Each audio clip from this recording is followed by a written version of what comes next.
ഇപ്പോൾ നമ്മളിനി പഠിക്കാൻ പോകുന്നത് വളരെ ഇൻട്രസ്റ്റിംഗ് ആയിട്ടുള്ള, നിങ്ങൾ നേരത്തെ പഠിച്ചിട്ടുള്ള ഒരു ടോപ്പിക്കിലോട്ടാണ്. അപ്പോൾ നിങ്ങൾ നേരത്തെ പഠിച്ചു കഴിഞ്ഞു, ഡയറക്റ്റ് കറണ്ട് എന്ന് പറഞ്ഞാൽ കോൺസ്റ്റന്റ് കറണ്ട് എന്നാണ് അർത്ഥം.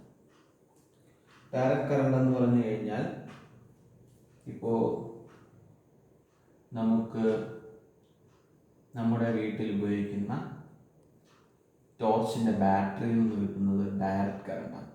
അതായത് കോൺസ്റ്റന്റ് കറണ്ട് എപ്പോഴും കിട്ടുന്ന ഒരു സോഴ്സിനെയാണ് ഡയറക്റ്റ് കറണ്ട് എന്ന് പറയുന്നത്. ഇപ്പോൾ ഡയറക്റ്റ് കറണ്ട് എന്ന് പറഞ്ഞു കഴിഞ്ഞാൽ നമ്മൾ വോൾട്ടേജ് കറണ്ട് റേഷ്യോ എടുത്തു കഴിഞ്ഞാൽ, അല്ലെങ്കിൽ ഒരു ഗ്രാഫ് പ്ലോട്ട് ചെയ്ത് കഴിഞ്ഞാൽ, വോൾട്ടേജ് വേരി ചെയ്യുന്നതനുസരിച്ചിട്ട് കറണ്ടിൻ്റെ വാല്യൂ എപ്പോഴും കോൺസ്റ്റൻ്റ് ആയിരിക്കുന്ന ഒരു കറണ്ട് സോഴ്സിനെയാണ് ഡയറക്റ്റ് കറണ്ട് എന്ന് പറയുന്നത്. അതിൻ്റെ പേരിൽ തന്നെ ഉണ്ട് ഡയറക്റ്റായിട്ട് അപ്ലൈ ചെയ്യുന്ന കറണ്ട്. അതിനകത്ത് വേരിയേഷൻസ് വരുന്നില്ല.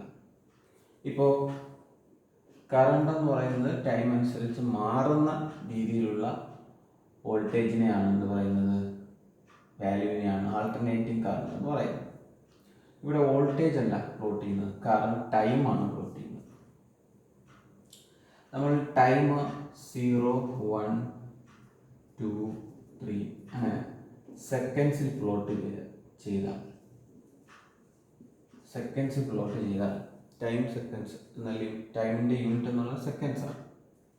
അപ്പോൾ സെക്കൻഡ്സിൽ പ്ലോട്ട് ചെയ്താൽ ഇപ്പോൾ 0 സെക്കൻഡ് ഇവിടെ 0 ആണ്, 0 ഇവിടെയാണ്, 1, 2, 3, 4. ഓക്കെ, അപ്പോൾ 0, 1, 2 നമ്മൾ ഓരോ സമയത്തെടുത്താലും നമുക്ക് കറണ്ടിൻ്റെ വാല്യൂ എന്ന് പറയുന്നത് കോൺസ്റ്റൻറ്റ് വാല്യൂ ആയിരിക്കും.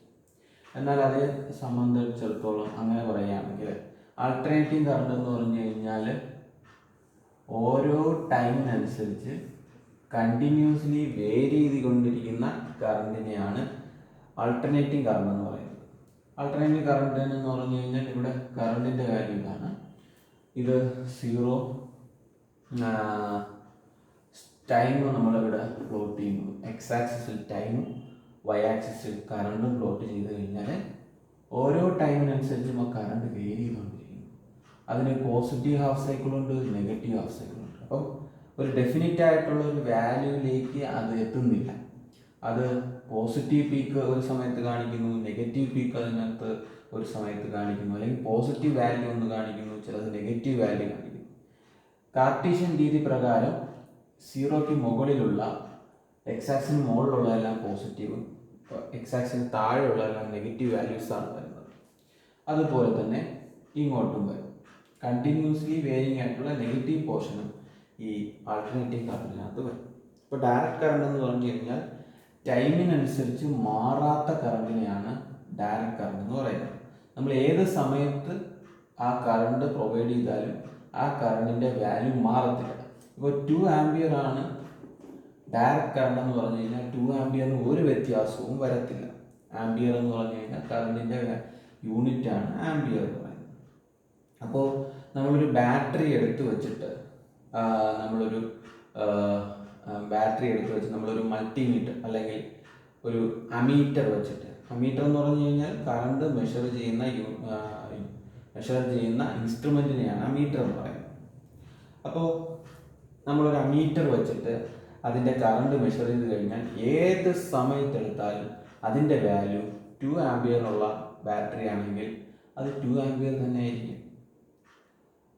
ഇപ്പോൾ 1.75 ഉള്ള ആംപിയറുള്ള ബാറ്ററികളുണ്ട്. അപ്പോൾ 1.75 ആംപിയറുള്ള ബാറ്ററി നമ്മൾ എടുത്തു കഴിഞ്ഞിട്ട് അതിന് അമീറ്റർ വെച്ചിട്ട് അതിൻ്റെ കറണ്ട് മെഷർ ചെയ്ത് കഴിഞ്ഞാൽ അതിൻ്റെ വാല്യൂ എപ്പോഴും 1.75 തന്നെയായിരിക്കും. എന്നാൽ അതേ സംബന്ധിച്ചിടത്തോളം നമ്മൾ വീട്ടിലുള്ള AC സപ്ലൈ, അത് നിങ്ങൾ ഒരിക്കലും അതിൻ്റെ മെഷർ ചെയ്യാൻ വേണ്ടിയിട്ട് നിങ്ങൾ ഒരിക്കലും ഡയറക്റ്റായിട്ട് അതിൻ്റെ കറണ്ടിൻ്റെ വാല്യൂ ഒന്നും എടുക്കാൻ പോകരുത്. പക്ഷേ നിങ്ങൾ അറിഞ്ഞിരിക്കുക, നമ്മൾ ലൈറ്റ് അല്ലെങ്കിൽ ട്യൂബ് ലൈറ്റും ഫാനും ഒക്കെ ഓപ്പറേറ്റ് ചെയ്യുന്നത് ആൾട്ടർനേറ്റിംഗ് കറണ്ട് യൂസ് ചെയ്തിട്ടാണ്. ആൾട്ടർനേറ്റിംഗ് കറണ്ട് എന്ന് പറഞ്ഞു കഴിഞ്ഞാൽ ഓരോ സമയത്തും ഓരോ വാല്യൂസാണ് വരുന്നത്.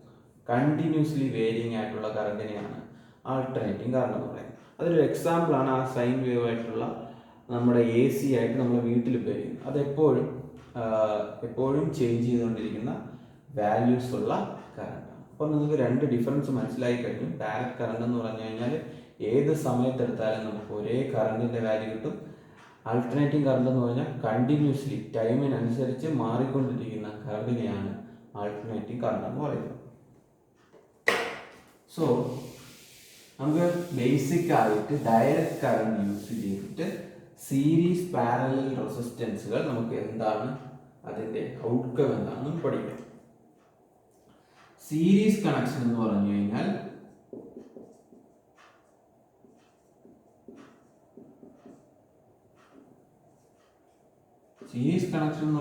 നിങ്ങൾ +2 പഠിച്ചിട്ടുണ്ട്, നിങ്ങൾ ചെയ്തിട്ടുണ്ട്. എന്താണ് ചെയ്യുന്നത്? നമ്മളൊരു ക്ലോക്കിന്റെ ബാറ്ററി ഇവിടെ എടുത്ത് വയ്ക്കും. DC വോൾട്ടേജ് എപ്പോഴും റെപ്രസെന്റ് ചെയ്യുന്നത് ഇങ്ങനെയാണ്, ഒരു വലിയ ലൈൻ, ഒരു ചെറിയ ലൈൻ. ഇത് പോസിറ്റീവിനെ സൂചിപ്പിക്കുന്നു, ഇത് നെഗറ്റീവിനെ സൂചിപ്പിക്കുന്നു. നമ്മൾ എന്ത് ചെയ്യുന്നു? 3 ബൾബുകളാണ് നമ്മൾ സീരീസ് ആയിട്ടൊക്കെ കണക്ട് ചെയ്തിട്ടുണ്ട്, പാരലായിട്ട് കണക്ട് ചെയ്തിട്ടുണ്ട്. അതിന് പകരം നമ്മളിവിടെ എന്ത് ചെയ്യുന്നു? 3 റെസിസ്റ്റൻസുകൾ. ബൾബ് എന്ന് പറയുന്നതേ ഒരു റെസിസ്റ്റൻസ് ആണ്. നമ്മൾ യൂസ് ചെയ്യുന്ന ഇൻകാൻഡസൻ ബൾബുകളെല്ലാം ഒരു റെസിസ്റ്റൻസ് ആണ്. ടങ്സ്റ്റൺ എന്ന് പറയുന്ന എലമെന്റ് യൂസ് ചെയ്തിട്ടുണ്ടാക്കിയിരിക്കുന്ന ഒരു റെസിസ്റ്റീവ് വാല്യൂ ആണ് ഇത് ഇൻകാൻഡസൻ ബൾബുകൾ എന്ന് പറയുന്നത്. അപ്പോൾ നമ്മൾ സീരീസ് ആയിട്ട് 3 റെസിസ്റ്റൻസുകളെ കണക്ട് ചെയ്യും.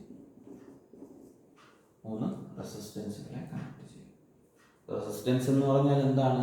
കറണ്ടിന്റെ ഫ്ലോയെ എങ്ങനെയോ തടസ്സപ്പെടുത്തുന്ന ആ ഒരു മെറ്റീരിയലിന്റെ വാല്യൂവിനെയാണ് എന്ന് പറയുന്നത് റെസിസ്റ്റൻസ് എന്ന് പറയുന്നത്.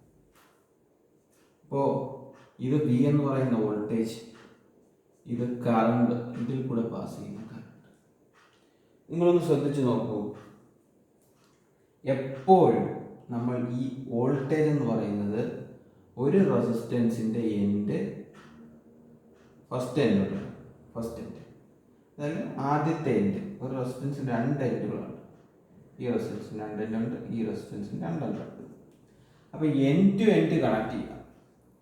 ഇതിൻ്റെ ഫസ്റ്റ് തുടക്കം എന്ന് പറയുന്നത് ഈ ഒരു പോയിന്റ്, ഇതിൻ്റെ എൻഡ് എന്ന് പറയുന്നത് അടുത്ത എൻഡ് ഇനിഷ്യൽ പൊസിഷൻ അല്ലെങ്കിൽ ഇനിഷ്യൽ ആയിട്ടുള്ള പൊസിഷനിലേക്ക് കണക്ട് ചെയ്യും. End to end connect. അപ്പോൾ ഇതിൻ്റെ എൻഡ് അടുത്ത റെസിസ്റ്റൻസുമായിട്ട് കണക്ട് ചെയ്യുന്നു, ഇതിൻ്റെ എൻഡ് അടുത്ത റെസിസ്റ്റൻസുമായിട്ട് കണക്ട് ചെയ്യുന്നു. അങ്ങനെയാണ് സീരീസ് റെസിസ്റ്റൻസ് എന്ന് പറയുന്നത്. ഇപ്പോൾ എൻഡ് ടു എൻഡ് കണക്ഷൻ ആണ് സീരീസ് റെസിസ്റ്റൻസ് കണക്ഷൻസ് എന്ന് പറയുന്നത്. വളരെ എളുപ്പത്തിൽ മനസ്സിലാക്കാൻ പറ്റുന്ന ഒരു ബേസിക്കാണിത്. ഇത് പഠിച്ചില്ലെങ്കിൽ നമുക്ക് ഇലക്ട്രിക് സർക്യൂട്ട്സ് പഠിക്കുമ്പോൾ വളരെ കോംപ്ലിക്കേറ്റഡ് ആയിട്ട് മാറും. ഇത് വളരെ ബേസിക് ആയിട്ടുള്ള തിയറിയാണ്. എങ്ങനെയാണ് നമ്മളൊരു റെസിസ്റ്റൻസിൻ്റെ ഒരു എൻഡ് അടുത്ത റെസിസ്റ്റൻസിൻ്റെ ഫസ്റ്റ് എൻഡുമായിട്ട് കണക്ട് ചെയ്യും. 2 ലീഡ് കാണും. അതിൻ്റെ ആദ്യത്തെ ലീഡ് ഒരു റെസിസ്റ്റൻസിൻ്റെ അവസാനത്തെ അല്ലെങ്കിൽ രണ്ടാമത്തെ ലീഡ് അടുത്ത റെസിസ്റ്റൻസിൻ്റെ ആദ്യത്തെ ലീഡുമായിട്ട് കണക്ട് ചെയ്യും. അങ്ങനെയാണ് സീരീസ് റെസിസ്റ്റൻസ് വരുന്നത്.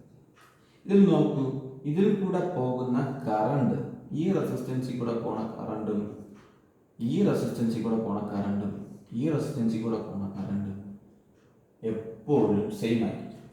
പക്ഷേ ഈ റെസിസ്റ്റൻസ് കൊണ്ടുണ്ടാകുന്ന വോൾട്ടേജ് ഡ്രോപ്പ് ഉണ്ട്, അത് എപ്പോഴും ഡിഫറൻ്റ് ആയിരിക്കും. അതെന്തിനെ ഡിപ്പെൻഡ് ചെയ്യുന്നു? ഈ റെസിസ്റ്റൻസിൻ്റെ വാല്യൂവിനെ ഡിപ്പെൻഡ് ചെയ്യും.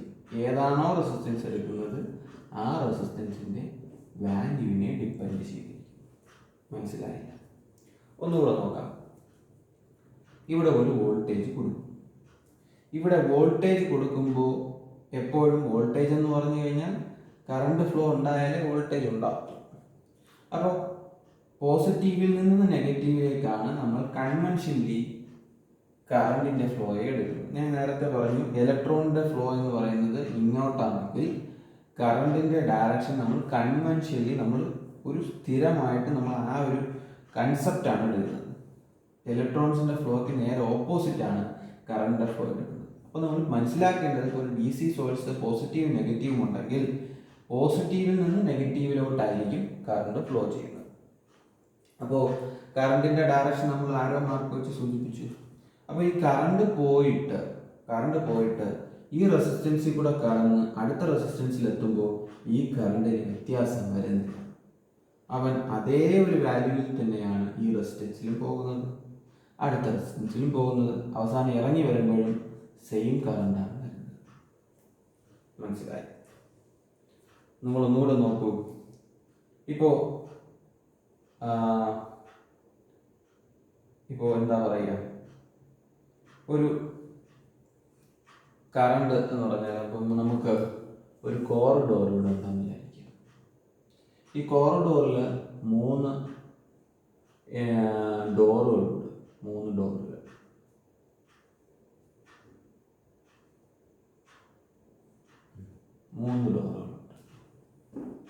ഇങ്ങനെ ഒരു വലിയ ഡോർ, ഇതൊരു ചെറിയ ഡോർ, ഇത് മീഡിയം ഡോർ.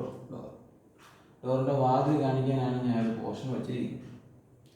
നിങ്ങൾ ഇതുവഴി കൂടെ വെള്ളം കടത്തി വിടും, അല്ലെങ്കിൽ വാട്ടറിൻ്റെ ഫ്ലോയെ കടത്തി വിടും. ഒരു പർട്ടിക്കുലർ ഫോഴ്സിലാണ് അപ്പോൾ വാട്ടർ കടത്തി വിടുന്നത് എന്ന് പറഞ്ഞാൽ ഫോഴ്സ്, വാട്ടറിനൊരു ഫോഴ്സ് അപ്ലൈ ചെയ്തിട്ടുണ്ട്. ഈ ഫോഴ്സ് അപ്ലൈ ചെയ്യുമ്പോൾ നിങ്ങൾ നോക്കൂ, ഈ വാട്ടറിൻ്റെ ഫോഴ്സിന് എന്തെങ്കിലും ചേഞ്ച് ഇവിടെ എത്തുമ്പോൾ വരുമോ എന്നുള്ളതാണ്. അതായത് ഇതുവഴി കൂടെ പോയി, ഇപ്പോൾ ഇത് എൻട്രൻസ് ആണ്, ഇതുവഴി കൂടെ പോയി അടുത്ത ചെറിയൊരു എൻട്രൻസിൽ കൂടെ കടന്ന് അടുത്ത മീഡിയം എൻട്രൻസിൽ കൂടെ കടന്ന് പോകുന്ന വാട്ടറിൻ്റെ ഫോഴ്സിന് എന്തെങ്കിലും മാറ്റം വരും. ആ ഒരു എക്സാമ്പിൾ നിങ്ങൾ കോംപ്ലിക്കേറ്റഡ് ആയിട്ട് വരും, അത് നിങ്ങൾ മനസ്സിലാക്കണ്ട. അപ്പോൾ അങ്ങനെ ഒരു എക്സാമ്പിൾ നിങ്ങൾ നോക്കണ്ട. ഇപ്പോൾ നിങ്ങൾ നോക്കൂ, ഇതുവഴി കൂടെ പോകുന്ന കറണ്ട് എപ്പോഴും ഈ റെസിസ്റ്റൻസിൽ കൂടെ കടന്ന് അടുത്ത റെസിസ്റ്റൻസിൽ എത്തുമ്പോൾ അതിൻ്റെ സെയിം വാല്യൂ ആയിരിക്കും എന്നുള്ളത് നിങ്ങൾ മനസ്സിലാക്കുക. പക്ഷേ ഡിഫറെൻ്റ് എന്താണ് ആകുന്നത്? വോൾട്ടേജ് ഡ്രോപ്പാണ് ഡിഫറെൻ്റ് ആകുന്നത്. വോൾട്ടേജ് ഡ്രോപ്പ് എന്ന് പറഞ്ഞു കഴിഞ്ഞാൽ V1 എന്ന് പറഞ്ഞു കഴിഞ്ഞാൽ ഇതിലെ കൂടെ പോകുന്ന current into resistance R1. V2 എടുത്തു കഴിഞ്ഞാൽ അതിൽ കൂടെ പോകുന്ന കറണ്ട് ഇൻറ്റു R2. V3 എടുത്തു കഴിഞ്ഞാൽ അതിൽ കൂടെ പോകുന്ന കറണ്ട് ഇൻറ്റു R3. ഇതിലെല്ലാത്തിലും കൂടെ പോകുന്ന കറണ്ട് സെയിം ആണ്. നോക്കൂ, I എല്ലാത്തിലും കറണ്ട് സെയിം ആണ്, പക്ഷേ റെസിസ്റ്റൻസിൻ്റെ വാല്യൂ മാറും. അപ്പോൾ നിങ്ങൾ ആലോചിച്ച് നോക്കൂ, റെസിസ്റ്റൻസിൻ്റെ വാല്യൂ കൂടുതൽ, ഇപ്പോൾ R1 വലിയ റെസിസ്റ്റൻസ് ആണെങ്കിൽ അവിടെ ഉണ്ടാകുന്ന വോൾട്ടേജ് ഡ്രോപ്പ് എന്നേ പറയാം. റെസിസ്റ്റൻസ് കാരണം നിങ്ങൾക്ക് ഉണ്ടാകുന്ന ലോസ് ആണ് അല്ലെങ്കിൽ ഡ്രോപ്പാണ് നിങ്ങൾ റെപ്രസെൻ്റ് ചെയ്യേണ്ടത്. അപ്പോൾ ഇവിടെ റെസിസ്റ്റൻസിൻ്റെ വാല്യൂ കൂടുന്നതനുസരിച്ചിട്ട് ഡ്രോപ്പ് കൂടും. അപ്പോൾ ഇവിടെ റെസിസ്റ്റൻസ് ഈ R1 എന്ന് പറയുന്ന റെസിസ്റ്റൻസ് വലുതാണെങ്കിൽ ഈ ഭാഗത്ത് ഡ്രോപ്പ് കൂടും. പക്ഷേ V2 ആ റെസിസ്റ്റൻസ് R2 എന്ന് പറഞ്ഞ ചെറിയൊരു റെസിസ്റ്റൻസ് ആണെങ്കിൽ അവിടെ ഡ്രോപ്പ് കുറയും.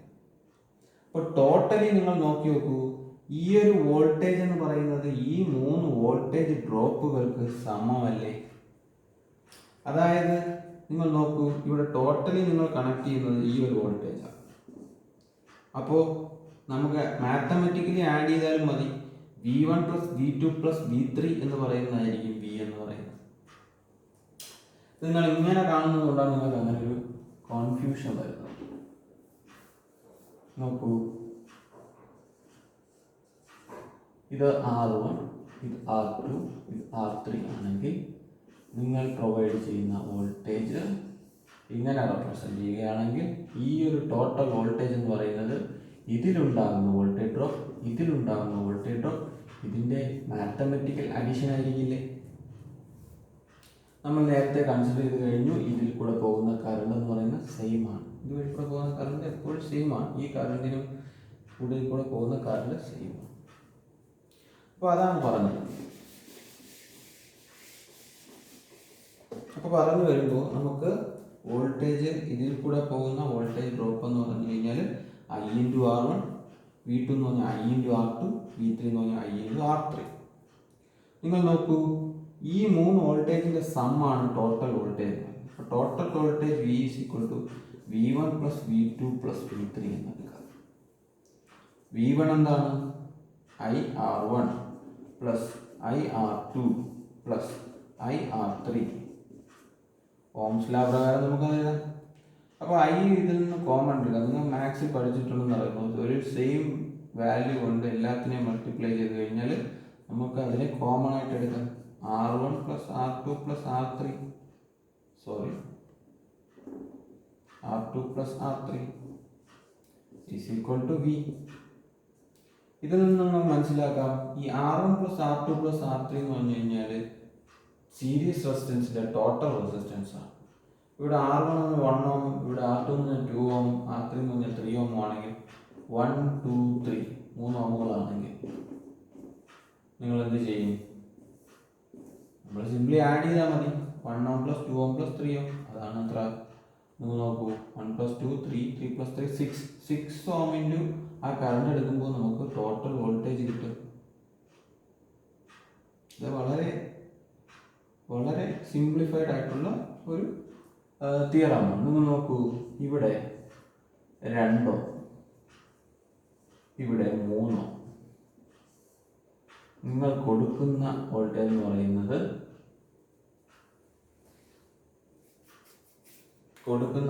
നിങ്ങൾക്ക് അറിഞ്ഞൂടാ എന്ന് വിചാരിക്കും.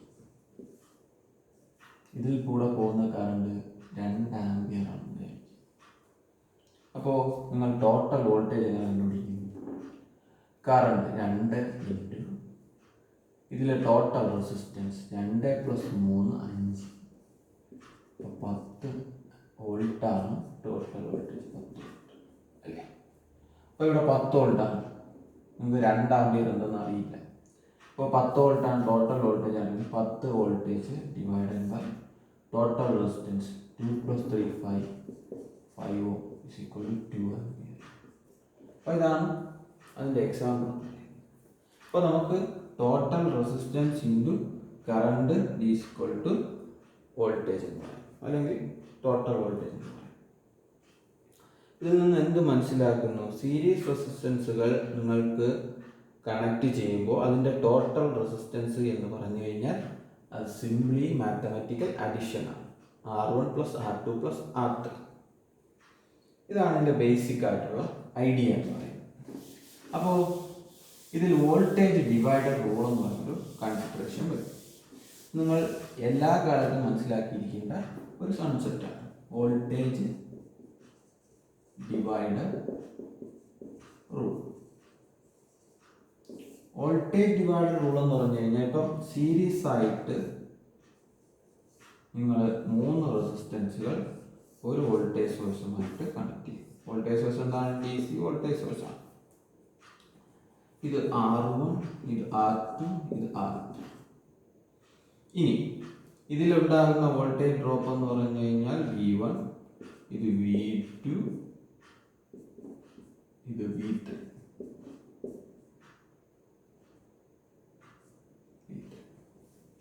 നമുക്ക് ഈ ഒരു റെസിസ്റ്റൻസിലെ വോൾട്ടേജ് ഡ്രോപ്പ് നമുക്ക് കണ്ടുപിടിക്കണം.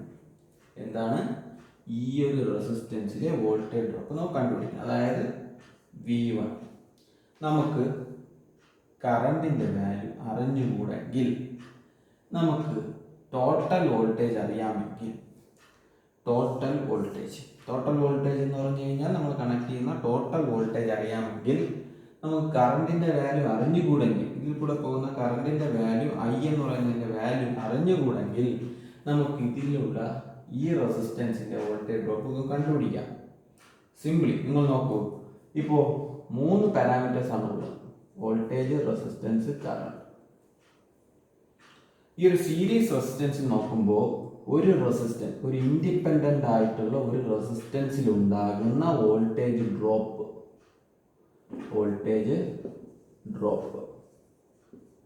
ഒരു ഇൻഡിപെൻഡൻ്റ് റെസിസ്റ്റൻസ്, ഈ സീരീസ് ആയിട്ട് കണക്ട് ചെയ്തിരിക്കുന്ന റെസിസ്റ്റൻസുകളിൽ ഒരു റെസിസ്റ്റൻസിൽ ഉണ്ടാകുന്ന വോൾട്ടേജ് ഡ്രോപ്പ് നമുക്ക് കറണ്ടിൻ്റെ വാല്യൂ അറിഞ്ഞുകൂടെങ്കിലും നമുക്ക് കണ്ടുപിടിക്കാം. എങ്ങനെ? ടോട്ടൽ വോൾട്ടേജ് അറിയാമെങ്കിൽ, ഇത് നോൺ ആണെങ്കിൽ നമുക്ക്, അതായത് ഈ അൺനോൺ ആയിട്ടുള്ള ടോട്ടൽ കറണ്ട് അൺനോൺ ആണെങ്കിൽ കൂടി നമുക്ക് നോൺ ആയിട്ടുള്ള വോൾട്ടേജ് ഉണ്ടെങ്കിൽ നമുക്ക് ഇതിൽ ഒരു റെസിസ്റ്റൻസിൽ കൂടെ പോകുന്ന വോൾട്ടേജ് ഡ്രോപ്പ് നമുക്ക് കണ്ടുപിടിക്കാം. എങ്ങനെ? നമുക്ക് തിയറി വൈസ് നമുക്ക് കണക്ട് ചെയ്യാം. അതെങ്ങനെയാണെന്ന് നോക്കാം. നോക്കൂ, കറണ്ട്, ഈ കറണ്ട് എന്ന് പറഞ്ഞു കഴിഞ്ഞാൽ അതിൻ്റെ വാല്യൂ എന്ന് പറഞ്ഞാൽ total voltage divided by total resistance R1 plus R2 plus R3. ഉറപ്പാണല്ലോ, ടോട്ടൽ റെസിസ്റ്റൻസ് സിംപ്ലി അഡീഷൻ ആണ്. അതായത് V by RT. Total resistance ഏതാണല്ലോ, ഇതിനെ ടോട്ടൽ റെസിസ്റ്റൻസ് എന്ന് എഴുതും. ഇതാണ് ഒന്നാമത്തെ ഇക്വേഷൻ. ഇനി നോക്കൂ, നമുക്ക് അറിയേണ്ടത് എന്താണ്? ഈ voltage drop across A independent resistance. അപ്പോൾ V1 എന്ന് പറയുന്ന റെസിസ്റ്റൻസിൽ ഉണ്ടാകുന്ന വോൾട്ടേജ് ഡ്രോപ്പ് നമുക്ക് കണ്ടുപിടിക്കാം. V1 ആണ് നമുക്ക് കണ്ടുപിടിക്കുന്നത്. അതെന്താണ്? I ഇൻറ്റു R1 എന്നുള്ളതാണ്. ഈ ഐക്ക് നമ്മൾ റെപ്രസെൻറ്റേഷൻ കൊടുത്തു കഴിഞ്ഞു, അല്ലെങ്കിൽ സിംപ്ലിഫൈഡ് ആയിട്ടുള്ള ഒരു ഇക്വേഷൻ കൊടുത്തു കഴിഞ്ഞു. V ബൈ ടോട്ടൽ റെസിസ്റ്റൻസ് എന്ന് പറയുന്നതാണ് I എന്ന് പറയുന്നത്. ഇപ്പോൾ നോക്കൂ, ഈ V1 is equal to V by total resistance into ഏതാണോ റെസിസ്റ്റൻസിൻ്റെ വോൾട്ടേജ് ഡ്രോപ്പ് കണ്ടുപിടിക്കുന്നത് അതിൻ്റെ വാല്യൂ. ഇതിൻ്റെ ഈ ഇക്വേഷൻ്റെ ഗ്രേറ്റ്നെസ് അല്ലെങ്കിൽ അതിൻ്റെ ഇമ്പോർട്ടൻസ് എന്താണെന്ന് നിങ്ങൾക്ക് ഇപ്പോൾ മനസ്സിലാക്കാം. എങ്ങനെ മനസ്സിലാക്കും? നിങ്ങൾ കറണ്ടിൻ്റെ വാല്യൂ നിങ്ങൾ ഇക്വേഷനിൽ ക്വസ്റ്റ്യനിൽ തരുന്നില്ല എങ്കിൽ നമുക്ക് സിമ്പിളായിട്ട് നമുക്ക് ടോട്ടൽ റെസിസ്റ്റൻസ് അറിയാമെങ്കിൽ ആ ഏതാണോ റെസിസ്റ്റൻസിൽ ഉണ്ടാകുന്ന വോൾട്ടേജ് നമുക്ക് വോൾട്ടേജിൻ്റെ വാല്യൂ അറിയാമെങ്കിൽ, ടോട്ടൽ വോൾട്ടേജിൻ്റെ വാല്യൂ അറിയാമെങ്കിൽ സിമ്പിളായിട്ട് കണ്ടുപിടിക്കാം. ഇപ്പോൾ നോക്കൂ, നിങ്ങളൊരു ക്വസ്റ്റ്യനിൽ 10 വോൾട്ട് ആണ് ടോട്ടലായിട്ട് കണക്ട് ചെയ്യുമെന്ന് പറയും. ടോട്ടൽ റെസിസ്റ്റൻസ് 100 ഓം ആണെന്ന് പറയും. ഒരു റെസിസ്റ്റൻസിൻ്റെ വാല്യൂ 10 ഓം ആണ്. ഈ 10 ഓമിൽ കൂടെ പോകുന്ന 10 ഓമിൽ ഉണ്ടാകുന്ന വോൾട്ടേജ് ഡ്രോപ്പ് എത്രയാണ് നമ്മൾ കൂടെ ക്വസ്റ്റ്യൻ. അതാണ് 10 ഓമിൽ ഉണ്ടാകുന്ന വോൾട്ടേജ്. ഇങ്ങനെ സിമ്പിളായിട്ട് നമുക്ക് ഇങ്ങനെ കണ്ടുപിടിക്കാം. വളരെ സിമ്പിൾ അല്ലേ? ആദ്യം എന്താ ചെയ്യുക? ഏതാണോ റെസിസ്റ്റൻസ് കണ്ടുപിടിക്കേണ്ടത് ആ 10 ഓം ഇൻറ്റു അതിൻ്റെ റെസിസ്റ്റൻസിൻ്റെ വാല്യൂ ഇൻറ്റു നമുക്കൊരു വോൾട്ടേജ് ആണ് കണ്ടുപിടിക്കുന്നത്. ആ 10 ഓമിൽ ഉണ്ടാകുന്ന വോൾട്ടേജ് ആണ് കണ്ടുപിടിക്കുന്നത്. അപ്പോൾ ആ റെസിസ്റ്റൻസ് 10 ഓം ഇൻറ്റു നമുക്ക് ടോട്ടൽ വോൾട്ടേജ് എത്ര വന്നിട്ടുണ്ട്? 10 വോൾട്ട് എന്ന് വന്നിട്ടുണ്ട്. ആ 10 volt divided by total resistance 100. Series ആയിട്ടാണ് കണക്ട് ചെയ്യുന്നതെന്ന് പറയണം, എങ്കിലും നമുക്ക് ഈ വോൾട്ടേജ് ഡിവൈഡർ റൂൾ കണ്ടുപിടിക്കാൻ പറ്റും. ഇത്രയും കണ്ടുപിടിച്ചാൽ മതി. വോൾട്ടേജ് എന്ന് പറയുന്നത് 1 വോൾട്ടാണ്. 10 × 10 ഡിവൈഡ് ബൈ 100 എന്ന് പറഞ്ഞു കഴിഞ്ഞാൽ 1 വോൾട്ട്. അപ്പോൾ സിമ്പിളായിട്ട് നമുക്ക് ഒരു റെസിസ്റ്റൻസിൽ ഉണ്ടാകുന്ന വോൾട്ടേജ് ഡ്രോപ്പ് കണ്ടുപിടിക്കാൻ കറണ്ടിൻ്റെ വാല്യൂ ആവശ്യമില്ല. ആ ക്വസ്റ്റ്യനിൽ കറണ്ട് തന്നിട്ടുണ്ട് ഇല്ല. അപ്പോൾ കറണ്ടിൻ്റെ വാല്യൂ ആവശ്യമില്ലാതെ തന്നെ നമുക്ക് ഒരു റെസിസ്റ്റൻസിൽ ഉണ്ടാകുന്ന വോൾട്ടേജ് ഡ്രോപ്പ് നമുക്ക് നോൺ ആയിട്ട് ടോട്ടൽ വോൾട്ടേജ് കിട്ടുകയാണെങ്കിൽ കണ്ടുപിടിക്കാൻ സാധിക്കും. അതാണ് വോൾട്ടേജ് ഡിവൈഡർ റൂൾ. അപ്പോൾ വോൾട്ടേജ് ഡിവൈഡർ റൂൾ എപ്പോഴും സീരീസ് റെസിസ്റ്റൻസുകളുടെ കേസിൽ മാത്രമേ പറയാൻ സാധിക്കുകയുള്ളൂ. വോൾട്ടേജ് ഡിവൈഡർ റൂൾ എപ്പോഴും സീരീസ് ആയിട്ട് കണക്ട് ചെയ്യുന്ന ഏതെങ്കിലും എലമെൻറ്റ്സിന് മാത്രമേ നമുക്ക് വോൾട്ടേജ് ഡിവൈഡർ റൂൾ നമുക്ക് അപ്ലൈ ചെയ്യാൻ പറ്റൂ. വോൾട്ടേജ് ഡിവൈഡർ റൂൾ എന്ന് പറഞ്ഞ പേര് വരാൻ തന്നെ കാരണം എന്താണ്? ഈ ഒരു ടോട്ടൽ വോൾട്ടേജിനെ ഡിവൈഡ് ചെയ്ത് ഓരോ റെസിസ്റ്റൻസിനാണ് കൊടുക്കുക. V1 എന്ന് പറയുന്ന റെസിസ്റ്റൻസിന് ഒരു വോൾട്ടേജ് ആയിരിക്കും, V2 എന്ന് പറയുന്ന റെസിസ്റ്റൻസിന് അക്രോസ് രണ്ടാമത്തെ ഒരു വോൾട്ടേജ് ആയിരിക്കും, R3 എന്ന് പറയുന്ന റെസിസ്റ്റൻസ് അക്രോസ് വേറൊരു വോൾട്ടേജ് ആയിരിക്കും. അപ്പോൾ റെസിസ്റ്റൻസ് ഇവിടെ കൂടിക്കഴിഞ്ഞാൽ ഇവിടെ വോൾട്ടേജ് ഡ്രോപ്പ് കൂടും. R2 റെസിസ്റ്റൻസ് കുറഞ്ഞു കഴിഞ്ഞാൽ അവിടെ വോൾട്ടേജ് ഡ്രോപ്പ് കുറയും. R3 റെസിസ്റ്റൻസ് മീഡിയം ആണെങ്കിൽ ആ ഒരു ഇന്റർമീഡിയറ്റ് ആയിട്ടുള്ള വോൾട്ടേജ് ഡ്രോപ്പ് ഉണ്ടാകും. അപ്പോൾ റെസിസ്റ്റൻസിൻ്റെ വാല്യൂ അനുസരിച്ച് വോൾട്ടേജ് ഡ്രോപ്പിന് വ്യത്യാസം വരും. അതിന് അക്രോസ് ഒരു വോൾട്ട്മീറ്റർ എന്താണ്? വോൾട്ടേജ് കാൽക്കുലേറ്റ് ചെയ്യാൻ വേണ്ടിയിട്ടുള്ള ഒരു ഇൻസ്ട്രുമെൻ്റ് ആണ്. അത് വെച്ച് കാൽക്കുലേറ്റ് ചെയ്യുകയാണെങ്കിൽ ഓരോ റെസിസ്റ്റൻസിന് എക്രോസ് എന്ന് പറഞ്ഞു കഴിഞ്ഞാൽ ആ രണ്ട് എൻഡിനും എക്രോസ് ആണ് നമ്മൾ വോൾട്ടേജ് കാൽക്കുലേറ്റ് ചെയ്യുന്നത്. നമ്മളൊരു കറണ്ട് മെഷർ ചെയ്യാന്ന് പറഞ്ഞു കഴിഞ്ഞാൽ നമ്മൾ സീരീസ് ആയിട്ട് നമ്മളൊരു അമ്മീറ്റർ കണക്ട് ചെയ്യുകയാണ് ചെയ്യുന്നത്. സീരീസ് ആയിട്ടെന്ന് പറഞ്ഞാൽ എപ്പോഴും കറണ്ട് ഫ്ലോ ചെയ്യുന്ന ഇങ്ങനെ പോവുകയാണ് ചെയ്യുന്നത്. ഒരിക്കലും സീരീസ് റെസിസ്റ്റൻസിൽ സ്പ്ലിറ്റ് ആ കറണ്ടിന് വരുന്നത്. ഇത്രയും മനസ്സിലാക്കിയാൽ മതി. ഇതാണ് വോൾട്ടേജ് ഡിവൈഡർ. ഓക്കെ.